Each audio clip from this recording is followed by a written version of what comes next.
This is Tim here from Your Six Studios. Today in this video, I'm going to show you how to change the screen timeout on your Android phone, and you can keep it from turning off. So we can just go up to the settings and go on down to display, and we can see the option right here. There should be an option for screen timeout. So we can go to screen timeout right here. Now I have mine set to 10 minutes. That's probably way too long. I can maybe go to like 2 minutes. But it says keep screen on while viewing. So if you're looking at your phone, it's never going to turn off. So you have the option right there, and this is never going to turn off on my phone.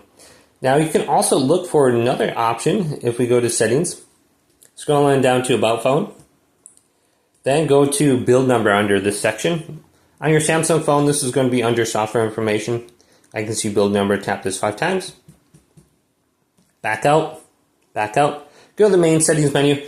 Now on your Google Pixel phone or Motorola, developer options is going to be listed under system. On your Samsung phone is just going to be beneath about phone.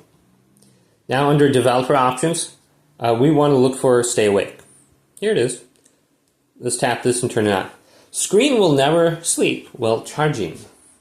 So you have those like 2 or 3 different options that's going to keep your screen on.